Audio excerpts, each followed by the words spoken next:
Welcome to one more edition of Politics and Right. I'm Egberto Willies, your host.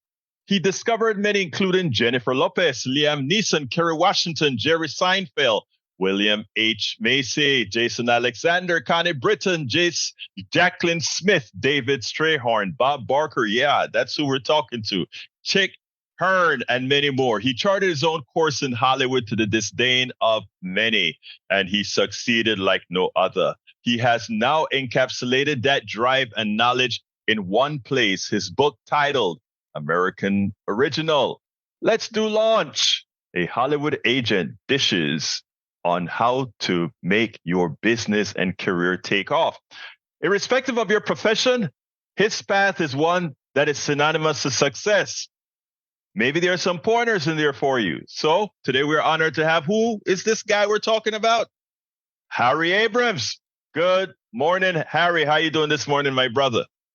I'm doing terrific. Good to talk to you, Egberto. Well, you know, when I heard about what you came up with, let me tell you the Karen that I got. It said, "Meet legendary Hollywood agent Harry Abrams, an American original." So I tell you what. First of all, tell us a little bit about who you are. Well, I'm living here in Los Angeles, although I spent 20 years of my career in New York City. I was born here. I was born in Kansas City, Missouri. My folks came west when I was a couple of years old, so I'm really a California native. I went to school here in LA. I ended up at UCLA. I was a pre-med student for 2 years, and then an unusual thing occurred that caused me to change my major from pre-med to business. I've always been intrigued with the entertainment industry. I actually came close to going to work at 20th Century Fox for the famous man who founded 20th Century Fox, Spiros Skouras, but that's a story, another story, if we want to get into that. I always wanted to get in the entertainment industry, but I didn't. I had no connections. I come from a very poor family. I have my mother and father are gone now, but I have three sisters. Two of them are gone. I've still got one who's still with us, and they were very poor. My mom and dad, and I had to do things all on my own. I had to start from scratch, and I started. My father couldn't afford to give me an allowance when I was growing up as a kid, and so I had to go out and earn my own money. And I started a paper route when I was about 9 or 10 years of age, and that graduated into eventually, after about a year, into a paper corner where I sold papers on the corner of Pico and La Brea here in Los Angeles, which is a famous intersection.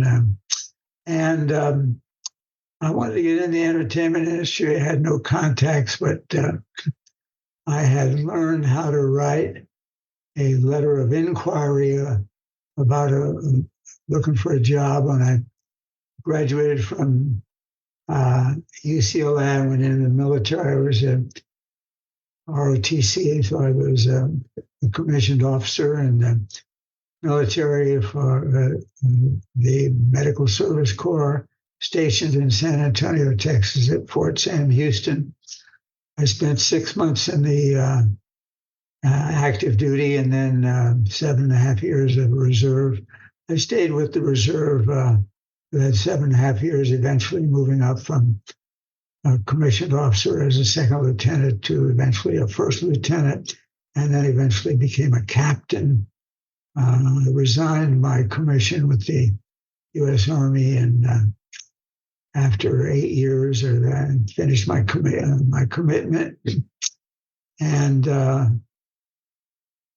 looking for a job, and wanted to get in the entertainment industry. I had written a letter. I didn't have any contacts in the agency business, talent agency business, but talked to a lot of different people, read a lot of books, decided that the talent agency business was where I wanted to start. I didn't know whether eventually I'd end up being motion picture production, television production, theatrical theater production, or just what aspect. I certainly had no artistic talent. I wasn't a performer. I didn't write. I didn't sing. I didn't compose music. I was not a director. I decided I wanted to be on the business side of it, and that's what I pursued. And I wrote these letters to a couple of different talent agencies that I found out had training programs. And fortunately, one of the things I learned in my business schooling at UCLA was how to write a letter of introduction, how to write a letter of inquiry. And I was able to get interviews with the two talent agencies, both of which had training programs. And I started working at MCA. I was paid $40 a week.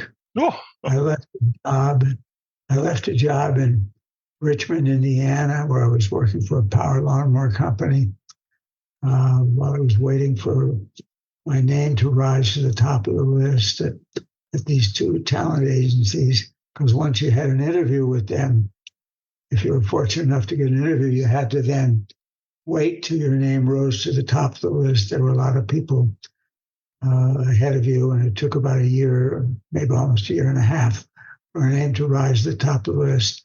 And finally, I got the call from the William Morris agency. It was the first agency that called me. And I had, during my interview process that I had with William Morris, my interview process with MCA, I met with, not only met the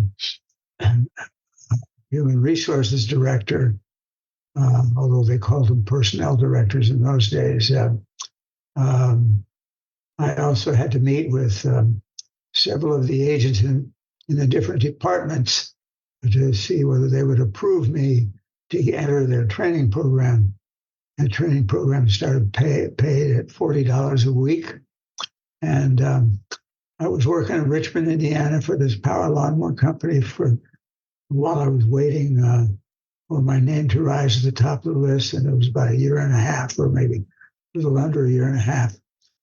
I got the call to come to work, and I was then making $125 a week in Richmond, Indiana. And the owner of the company, I told him I was going to leave and go back to Los Angeles. He was very upset with me. He flew in from New York. That's where he was based, and took me to dinner and offered to raise my pay, double my pay to $250 a week. And I said, his name was Maury Lober, who was the owner. In those days, $250 a week was a lot of money. It was a tremendous amount of money. Yeah. And I quit that. I'm sure he had second questions about my intelligence. When I said I was leaving job, $250 a week to go to work for $40 a week, but my heart was set on the entertainment industry, and so that's what happened. I can go on and on and on for a couple of hours here, Egberto. No, but let me just ask you this, because now in those days, that's how it worked, right? You threw yourself. They had a training program. They selected whether they thought you could do good in that training program. You qualified for that training program. When your time came up, your quota or whatever you want to call it, you got the call, you went out there, and then the training began. Now, after your training was over, did they just unleash you? How do talent agencies work? Do they unleash you to just look for people, or what? Well, at this particular agency, which was called MCA Artists, it stood for Music Corporation of America. When you work in the training program, you start working in the mailroom for $40 a week, and eventually you get to know all of the agents in the company because you come in contact with them all the time, delivering their mail, picking up their mail, distributing the mail, and running errands and delivering scripts and driving around the city, et cetera, to studios and networks. And anyway, you get to know the agents in the different departments. And in this particular department, which was the radio and television department of MCA, there were a couple of guys who I got to know very well because I did a lot of work for them. And eventually they offered me a position to leave the mailroom and to go to work as an assistant to the two of them in their department. And that's how I got started. I mean, that's how one moves out of the training program into it. You're still in training, but now you got an honest job. You finally got the pathway to being an official agent. Yeah, I was on the way. I was on the path. Right. Now, I gave you that when I started the program. I talked about all these different stars that you interacted with, and in fact, that you are the one that initially brought them into the Hollywood domain. When did you get to the level where you started discovering this kind? What did you do as an agent, talent agent, to find these people? Well, eventually, after I had worked as an assistant for a year or two for these two guys, I was then elevated to becoming an agent at MCA, a full-time agent. And then I was able to solicit talent or try to bring talent into the agency and also sell the talent of the talent agency as well. And I stayed, and I did that in the radio and television and commercials department, radio and television commercials, radio and television advertising, dealing with networks and radio stations and television stations and advertising agencies. I mean, that was a specific direction or a specific area.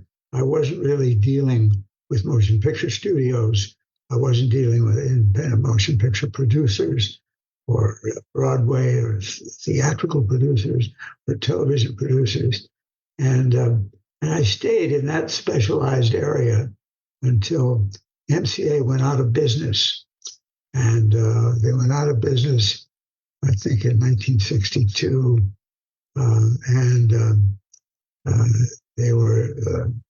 They were judged in violation of the Sherman-Clayton Antitrust Act. They'd become a monopoly. The famous man, Lou Wasserman, ran MCA, and he bought Universal Pictures for several $1 million, and he found himself, MCA was now in the motion picture television production business, and they were buying all their talent from MCA, from their talent agency. They were buying their artistic talent, all of it. So it was a closed loop.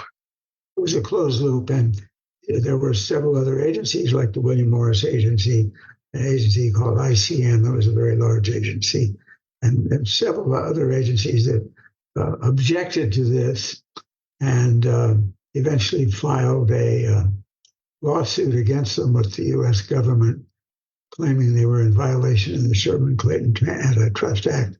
They were a monopoly and that they should be stopped from doing that. And that case, the wheels of justice grind out very slowly. You've heard that before. And it took about a year and a half, 2 years to get through all of the various and sundry legal agencies, et cetera. And it was during Jack Kennedy's administration as the president of the United States. His brother was Robert Kennedy, who was the Attorney General. Attorney General, yeah. Of the United States. And it was in 1964 that, I think it was 1964. I've forgotten that sometimes these years.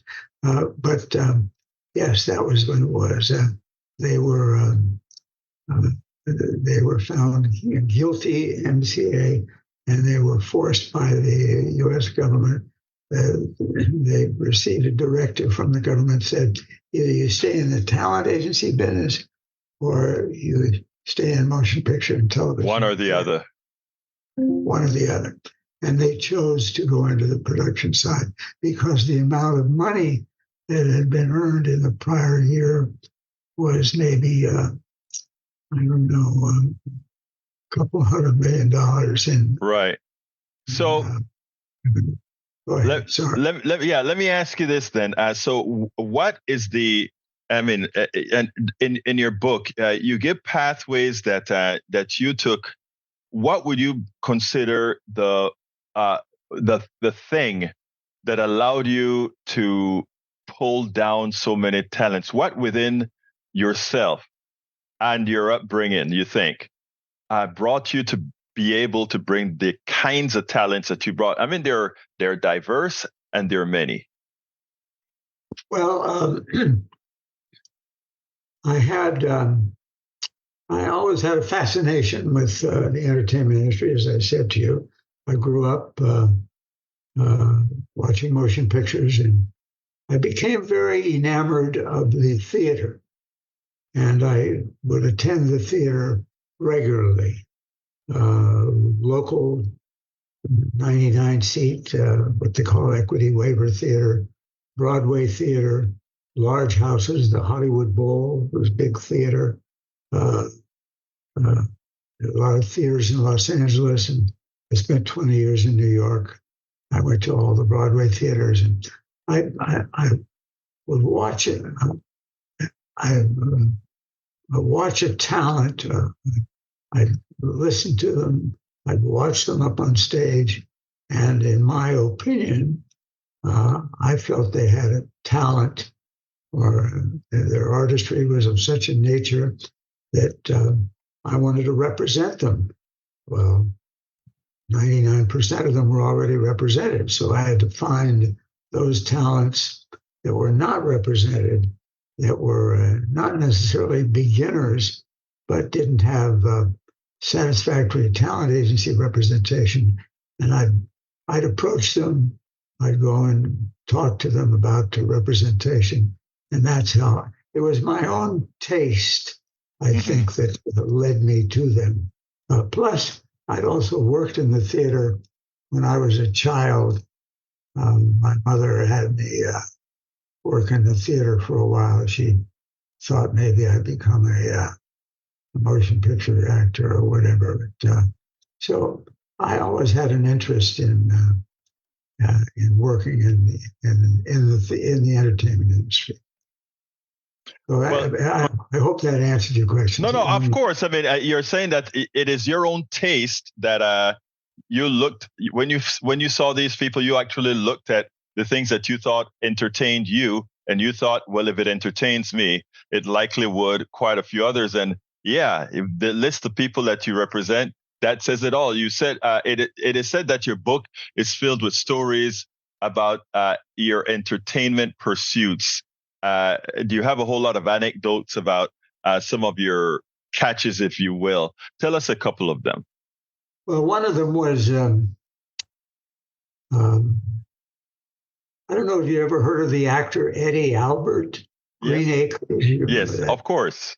He was a star of that show. Anyway, he was a client of MCA's. And I dealt with, I mentioned to you, advertising agencies, and the advertising agency for Lipton Tea, the Thomas J. Lipton Company, was sponsoring the Democratic Convention, 1964, in Los Angeles.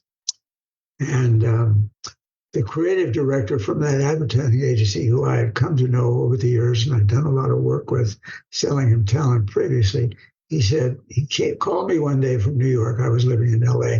He said, listen, our client Lipton Tea is going to be one of the sponsors on the show, and they're looking for a name, celebrity, or personality to deliver the commercial. 60 in those days, it was 60-second television commercials. But wanted to deliver the commercial live. In other words, they were not going to pre-tape it and looking for some celebrity or personality. Do you have anyone? Now, I had sold talent to these people before. So I said, well, we have a lot of stars at MCA, but I don't necessarily know them personally. They all have their own, what they call point agents. But let me see if I can collect a group of names. I got off the phone, talked to my associates, and I came up with a few names. And one of the names I came up with was Eddie Albert. Eddie Albert was a star in those days from Green Acres. Oh, yeah. And I proposed the name of Eddie Albert to the advertising agency, and the ad agency said, gee, they went to their client, which was Lipton Tea and Thomas J. Lipton Company. They said, great, we'd love to have him deliver our 60-second commercial, one commercial per night, 5 nights to the Democratic Convention.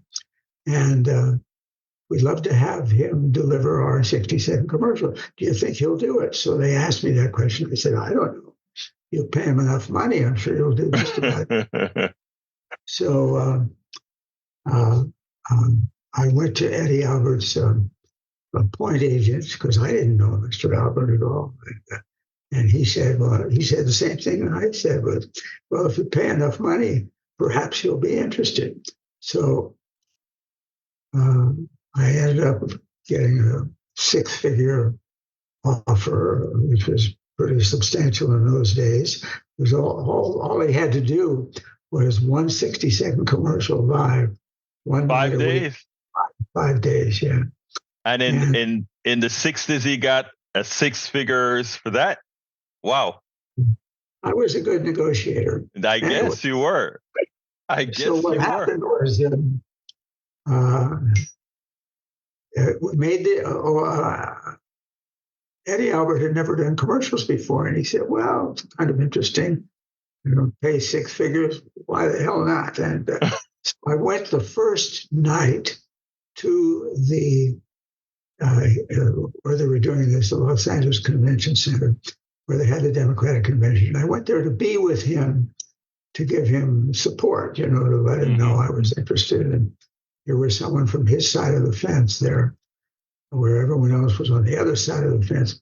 So he delivered the 60-second television commercial live in front of several million people around, not only around the whole country, yeah.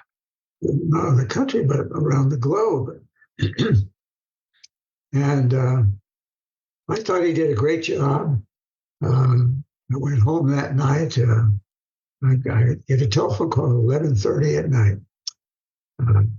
Harry, this is Eddie Albert. Yes, Mr. Albert, what can I do for you? He said, I hated it every minute that I did that. I hated it. It was like poison. I don't really want to continue. I can't do it. I just don't feel, well, but you did such a great job. Doesn't matter. I'm a professional, but I'm not about to work for the next 4 nights. I said, well, Mr. Albert, you can't do that. You have a contract. I negotiated half your money was paid to you up front, which was the case before you did the other half was to be paid to him at the end of the 5 days. He had signed a contract. The Lipton Tea people had signed a contract. Anyway, make a long story short, he said, well, Harry, you got to get me out of it. You just got to, you work for MCA, for Christ's sake, get me out of it. I don't want to go, I'm not going to show up tomorrow. Well, needless to say, I didn't sleep that night. I wake up at 7:30 in the morning. The next morning, I get a phone call. It's the creative director from the advertising agency saying, Harry, I spent the past hour on the telephone with our client. They don't like the job that Mr. Albert does, and they don't want to continue on with him. I said, no. What do you mean you don't want to continue on with him? Are you out of your mind? He's been in front of millions of people around the world. His reputation will be destroyed if he doesn't appear for the next 4 nights. All right, I don't care what you have to do, but you gotta get us out of the contract. Now, of course, I didn't say anything to them. Right. And I said to them we spent about half an hour on the phone, me arguing with them, trying to persuade them the contrary. They were not about to change. And I said, listen, I'll tell you what, I'll go back to Mr. Albert and see if I can persuade him to change his mind. But there are certain conditions that I'll want. Number one, I want a check for the other half of the, if I'm able to persuade him, I want a check for the other half of the money on my desk immediately tomorrow. Number two, I want, the second thing I want you to guarantee to me that you will allow me to bring to you someone else to sell to do the next 4 nights of the television commercials. And the creative director in New York said to me, Harry, anything you want, just get us out of the contract. This is 100% correct. And what happened was, obviously, I went to Mr. Albert and told him I was successful in getting him out of the contract. And besides that, I'm going to get you the other half of your money. You're going to have that tomorrow. He called me Harry Houdini. Yeah, that is Harry Houdini, all right. That is so. I mean, so that gave you that also taught you how to, I guess, play some poker. Well, I've played poker all my life. So that's what you did. You used your poker skills to win that battle. But anyway, we're getting up in time here. Give me. I have one last question. There is Jennifer Lopez, Liam Neeson, and Kerry Washington.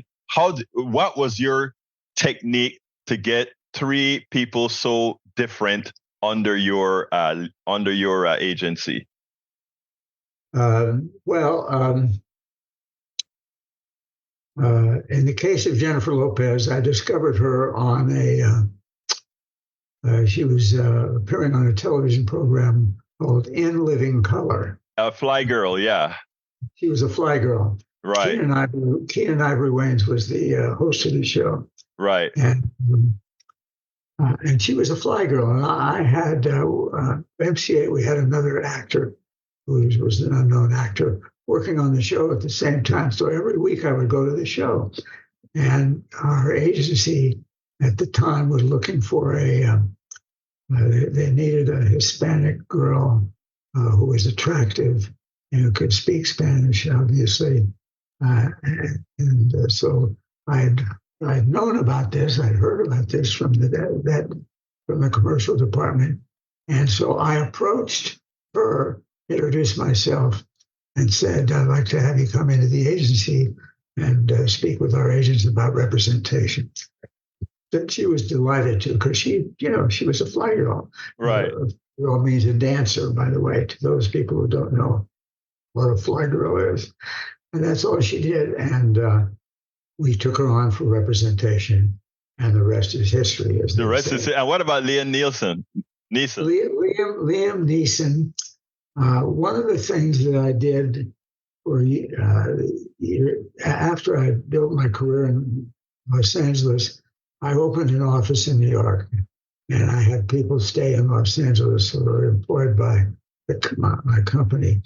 And when I lived in New York, I was much closer to London. So I would go over to London 3 or 4 times a year, just to not only see theater, but to keep my eye out for actors. And I established relationships with many, maybe 5 to 7 to 10 different theatrical agents over there, different companies, small agencies, independent agencies. And one of them was owned by a man by the name of Norman Boyack. And Norman said to me on one of my trips, he says, Harry, I've got this young actor. He's unknown. He's just shot an independent feature film. And his name is Liam Neeson. And he's from Ireland originally. He's Irish. And I'd like you to take a look at him, see if you're interested in him. I said, well, why don't you set up a screening for me of the movie, which he did. And they set up a screening just for me, myself. The projectionist was on one side of the wall. I was on the other side of the screen. And he ran this independent feature film.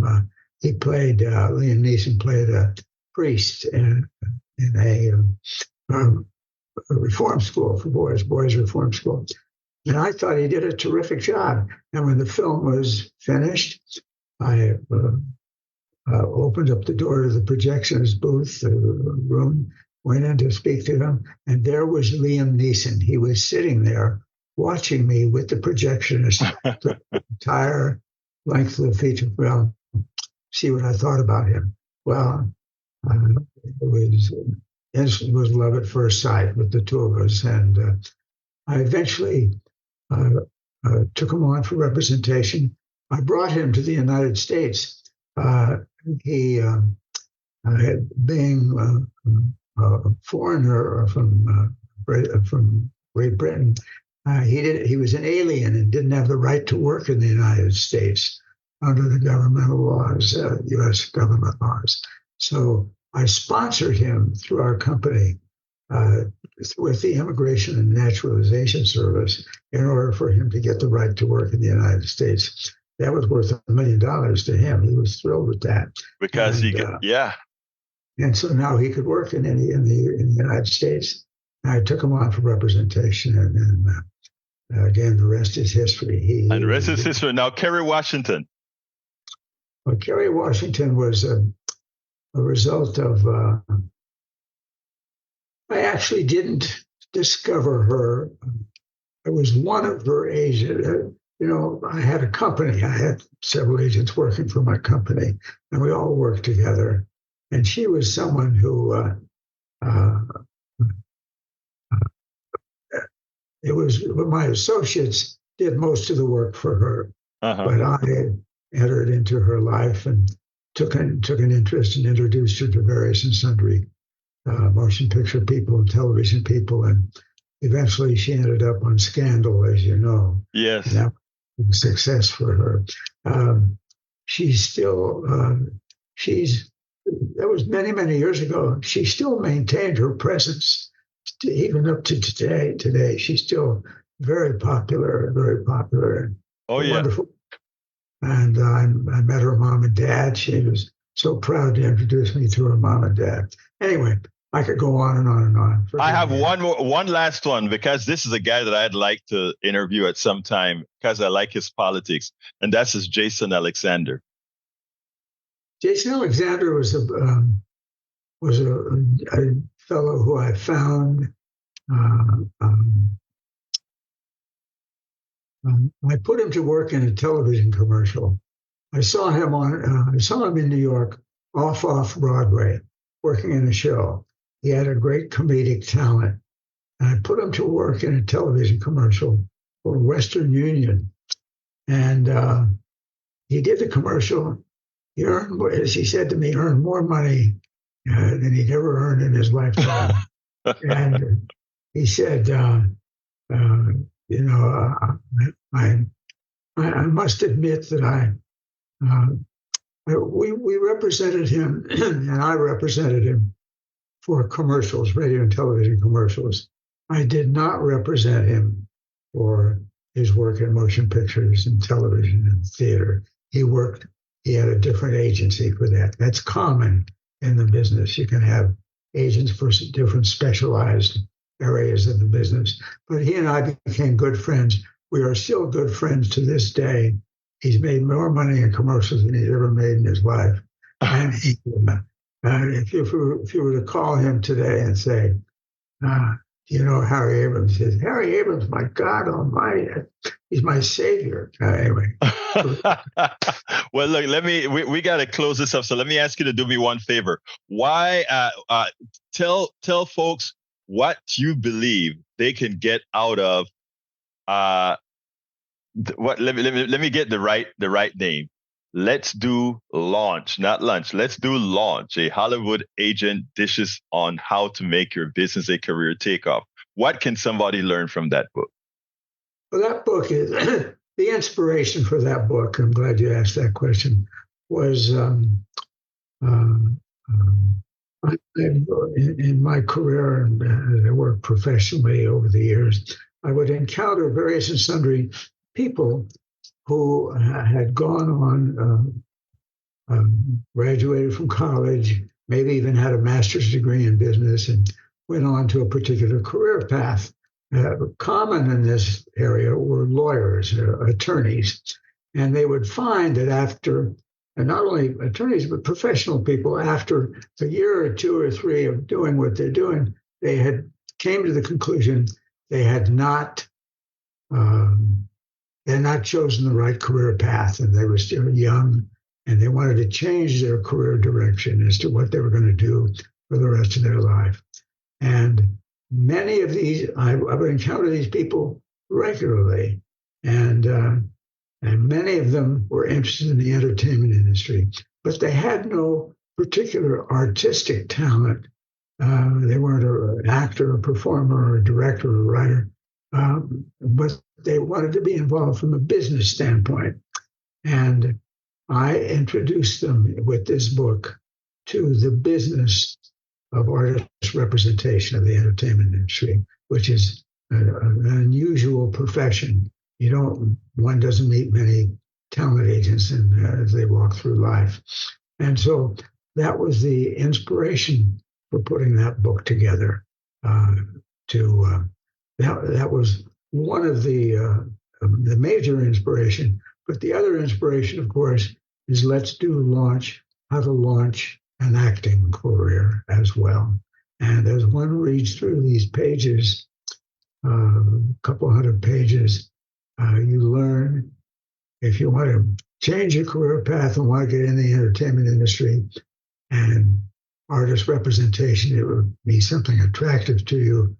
That's one thing you'll learn from the book. Each chapter carries a wonderful story, wonderful guidance and direction to plan a career.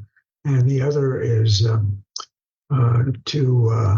for an actor or an actress, what they have to do in order to get themselves seen, heard, become a star, et cetera, et cetera. Well, let me tell you, Harry, that is something we can probably promote now, even as you've written it for people who may want to get in the business side of entertainment or be actors themselves. The idea, one of the first things you mentioned was that if you think you've chosen a career that you didn't really think was right for you, there are options for you to move on. Never stay stuck to where you don't want to be. There are options, as you did yourself, moving from Indiana to LA and becoming the success that you've become.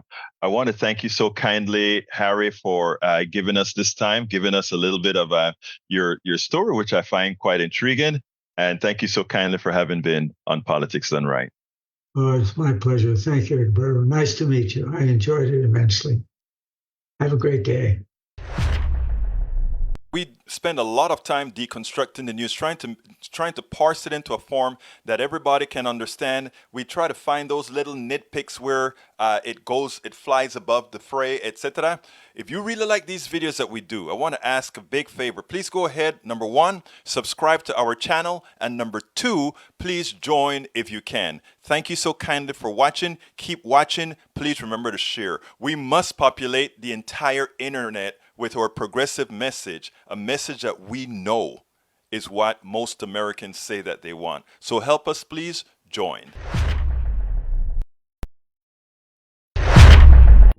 Guess where I'm from? I'm from Panama. And I know the tribulations that Panama went through. In fact, a little secret. I think it was in 1821 or somewhere around there. Panama, I believe, got its independence from Spain. So it was an independent country for a while. And then it joined Gran Colombia, which was a conglomerate of different South American countries. And it eventually became a part of Colombia, the actual country Colombia. And while there was Colombia, they were building this canal. The French was building the canal. De Lesseps was, I think, the guy sort of in charge. And they failed miserably. Why did they fail? Because building a sea level canal in Panama is not like building a sea level canal that this company did in the deserts in Saudi Arabia, where they built the Suez Canal, right? They just had to dig sand and open it up, and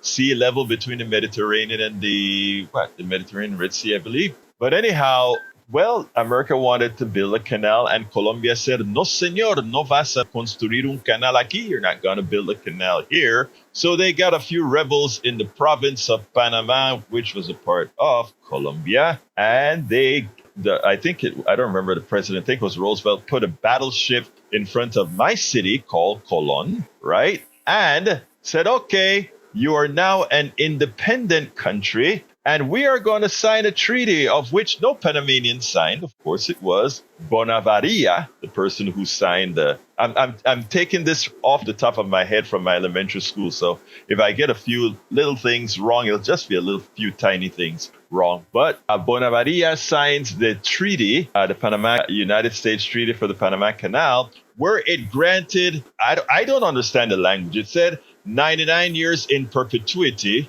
America got to get the canal, build this canal, and on both sides have 5 miles on either sides of the canal that they control. They ran the canal zone as an apartheid state. I kid you not. The canal zone was an apartheid state within the state of Panama. But I tell you, no matter what, of course, Americans are there. Standard of living is higher. So Panamanians flock to work for the American governments, of which my dad was one of them as well. You know, it's like, hey, if you're working for Pan Canal, the Panama Canal Company, right, you make quite a bit more money and, you know, all that good stuff. But still, the Panamanians living on the canal zone, they lived in substandard housing. We lived in substandard housing on the canal zone. So a lot of folks that lived on the canal zone, Panamanians that is, they also had homes, what we call in the Republic, what means in Panama away from the canal zone, which we did as well. The idea here being that we had America come help the creation of this country, Panama, to build a canal to create an apartheid state within the country of Panama. Now, throughout between 1914 and 1970 something, there were riots upon riots upon riots because, again, we had this apartheid state within Panama. In fact, on the canal zone, the only flag flown for the longest time was the American flag. So here you are. Think about another country coming into Texas, take Austin and say, we are going to hold on to Austin in perpetuity. We're going to have a police force, a fire force, a judicial system. And not only that, we're going to prevent Texans, born Texans, from being able to go into the canals, into Austin. If we don't allow them into Austin, unless by permission, unless they work there, etc. An apartheid state within Texas. That's how it was in Panama. Let me tell you a few truths, however. Like I said, we lived on the canal zone. And as a Panamanian living on the canal zone, I didn't realize a whole lot of this. I know that the Panamanians lived in one section while the Americans live in better homes and they had better things, etc. But the schools that we had, while they were made of wood, right? And their schools, all of it was made of concrete. You know, that's the standard building procedures. Our teachers, most of them Panamanian West Indians, were exceptional. And we fought and we fought and we fought to get equal rights on the canal zone. And I remember my class was the first class on the canal zone to graduate from the unified canal zone schools. In other words, we had an apartheid school system too. The Panamanians went to one school system. The Americans went to another school system. We got substandard books, substandard everything, except our teachers were excellent. And on the American side, they had the tools, the microscopes, and all these great things. And we wanted those things too. We worked for the canal zone. And we finally got it. My class, again, was the first full class to graduate out of that. And let me just tell you, I remember our teachers on the canal zone, the Panamanian teachers, grilled us and told us that we had to be an example because the reasons these folks, I remember them telling us, don't want us there is they think we can't compete. They think we are substandard. They think we speak funny. They think that we cannot do X, Y, and Z. and our first class in Cristobal High School. And the Panamanians came out with the first 14, I think it was the first 12 or 14 physicians. I don't remember exactly. This wasn't because the Panamanians were smarter. This was because the Panamanians had to be prepared and had something that they had to prove, because they were treated as less than the other. That's what happened. They were treated that way. I want to break off from this little commentary a bit and say one thing. When you see somebody like Tiger Woods excel, when you see somebody like the NBA players excel, etc., etc., etc., and you have what I called those who would want to say there's something genetic of these performances, etc. You know what made those performances? It's amazing the things that racism and prejudice can do, because you have to work twice as hard than the majority population. It turns out naturally that you have to excel. But going back to, so I mean, I want people to get that in the head. What we don't generally have is an even playing field. We have a skewed playing field. And anytime we try to unskew that playing field, whether we use things like DEI or other things to say, let's correct the injustices of the past, something always rears its head to get rid of that necessity, that reality. Now we come back to Panama. In 1964, we had these big riots. 1964. Then my old man worked for the the American Fire Department on the Canal Zone, but he lived in Colon.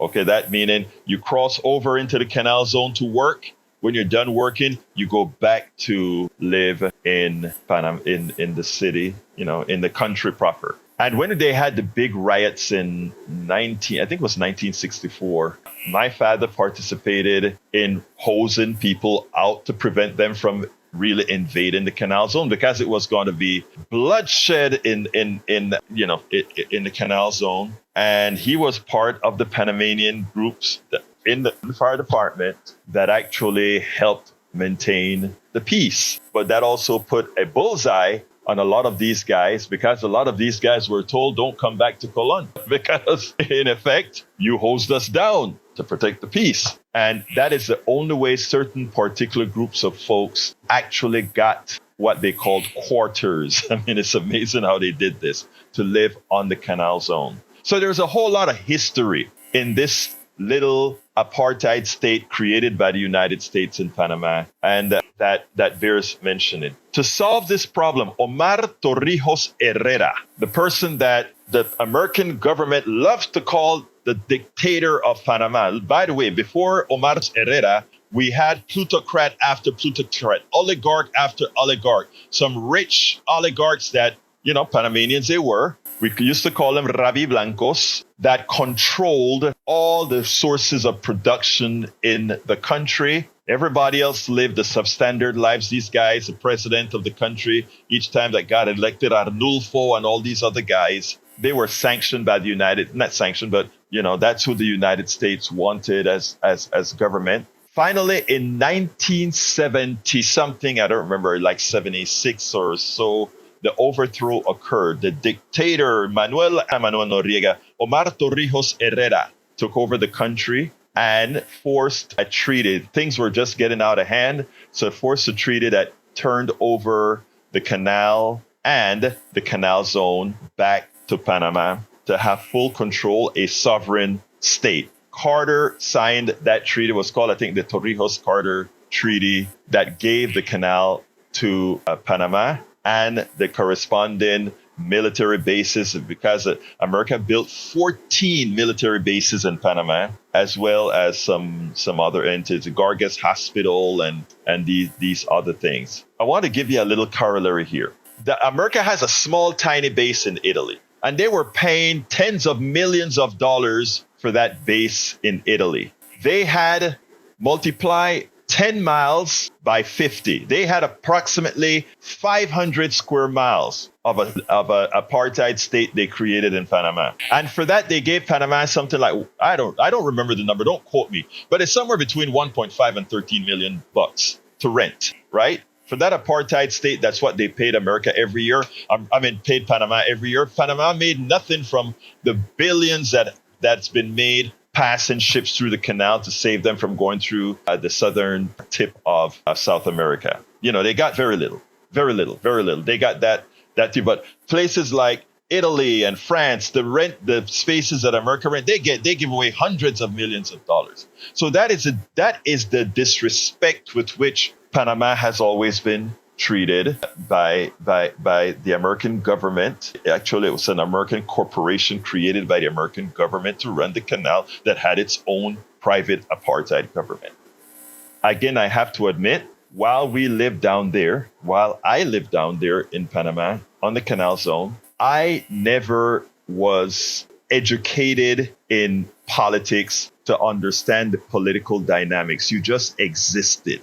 You understood this is how things work. And it wasn't, as far as you're concerned, it's neither bad or good. It's just the way it is. It's just as I matured, became older, a lot of things I would kind of hear my father say, I understood it now in a different light. And it's a shame that I didn't understand a lot of this till I moved to the United States, right? But I understood it. So after December 31st, 1999, big day in Panama. At that point, all of Panama became a sovereign country. No more apartheid state in the center of Panama. And by the way, again, that apartheid state occupied the center of Panama for its entire 50-mile diameter, not diameter, but, a punto to cross from the Atlantic to the Pacific Ocean. There's a whole 10-mile gap that Panamanians have to cross if they want to go from one side of Panama to the other. Like I said, a lot of times you don't understand the predicament you're in until you look at it from the outside. Now we come to today. There are a lot of issues with the canal right now. We have climate change. Panama has a big rainforest that normally collects all the water from the rain season, and they throw it into two big lakes, Gatun Lake and Madden Lake. And these lakes have been running pretty low because, again, climate change has brought less rain during the rainy season to Panama. And because of the way the canal functions, the canal is a very ingenious level of engineering, because what it does is it creates a huge lake in the middle of the country, and it uses locks to pull water, bring the ships up to the lake level. The ship goes across the lake in the middle of Panama where it's mountainous. So they use big valleys in the lake. They fill big valleys up with lakes, Gatun Lake. And they only had to dig a trench 8 miles long called the Culebra Cut. Used to be called Gaylord Cut, now Culebra Cut. And they cut through mountains for only 8 miles, whereas otherwise they would have had to cut 30, 40 miles of mountains if it weren't for bringing the ship up to the top of the mountain in that lake and move across. Now, after they did that, again, we have problems with rain last year and for the last several years. So if you believe like America believe in, I don't, but America believes in this thing called capitalism. I call it's the biggest theft really on the labor and resources of the world. And I think that is easily proven if you want to be honest about it. But that's what America believes, and that's a standard of the Western world, including Panama. Now we have a shortage of water to pass the ships through the canal in high numbers. So what happens when there are shortages? Whenever there are shortages, the price of the commodity or the price of the service goes up. So less ships can pass through the canal while we had water problems, because again, the lakes are not peak full, etc. So you can only pass X amount of ships now. So the prices naturally go up for the lesser amount of ships that can have access to this Panama Canal. Trump doesn't like that. Trump wants all other countries to disregard what America asks of its own. Trump wants the other countries to simply absorb the cost that America would never absorb. And because the rates to pass through the canal has gone up while this shortage occurs. And because it is likely to go up the next year because of inflation, and to mitigate and to create other resources to maybe not have this water shortage as bad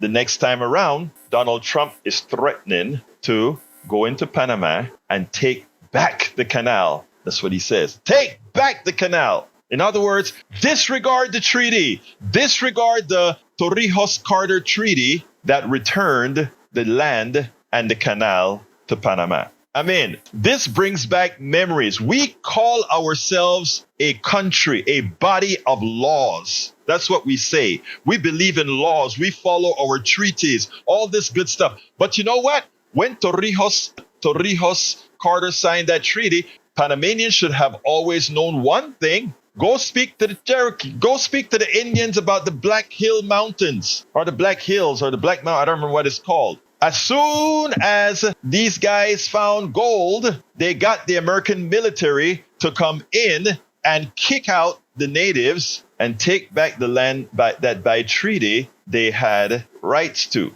I mean, treaty after treaty after treaty, we break. We are the ones who withdrew from the Paris Accords. We are the ones who withdrew from the Iran nuclear treaty. It wasn't the other way around. At some point in time, we are going to have to lead by example at some point in time. But if Mr.